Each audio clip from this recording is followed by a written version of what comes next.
Commiserations, Yeah, Andy. thanks, Your reaction.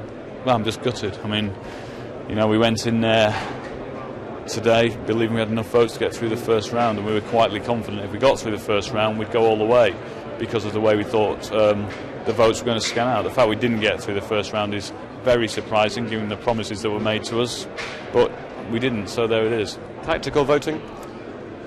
I guess in some ways, I mean, we were worried that there was a bit of a flight to Holland-Belgium, which was, some votes that we thought we were going to get.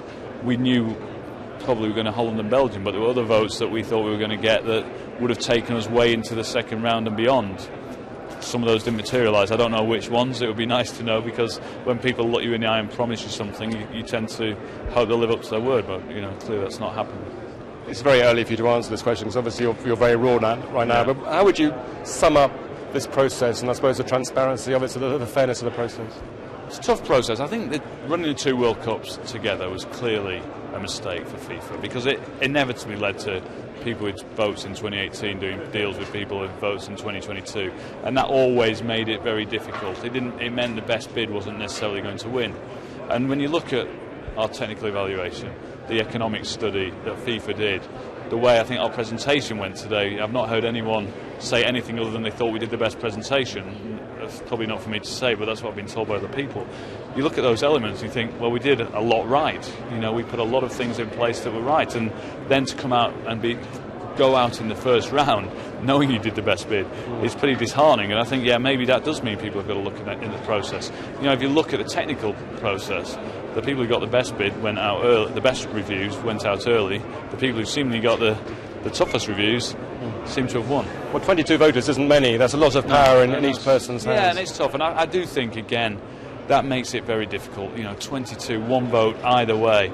I don't know how many votes we went out with, but if we went out with 5, one more and we'd have got through and we could have won it. So it makes it a very, very difficult process. There's no macro level shifts. It's all about one person's vote. You had a chance to speak to the Prime Minister since the result? No, I mean, some of our team have, and obviously he's very disappointed as well. I was with Prince William, obviously, and David Beckham, and they're absolutely very disappointed too. Because they put an amazing amount of effort in. I'm getting paid to do this. They just volunteered to sort of come in and do everything they could, and they were in the meetings with us late into the night, the last few nights. They were going into this vote today very confident as well, so they're obviously disappointed. I'm disappointed for them because as a country we couldn't ask more from our future king, from our Prime Minister, from our greatest footballing ambassador. They did everything they possibly could. So I'm, as CEO, I feel disappointed for them. I feel sorry that they've put so much into it and they've not gone home with the prize. Finally, we say, millions of people back home were galvanised by your campaign, have been watching on TV, of course, are bitterly disappointed. What would you say to those English fans who've been hoping so much to have a World Cup? I'd apologise to them. I'm sorry that we didn't do it because that's why we were doing it. That was always the thing that was really keeping us going forward. Whenever we had a knock, we got back up because we thought that seeing English football stadiums packed with fans from England, they deserved it. They watch football week in, week out. They pack out stadiums, and if any people deserve to have the World Cup, I think it's English football fans.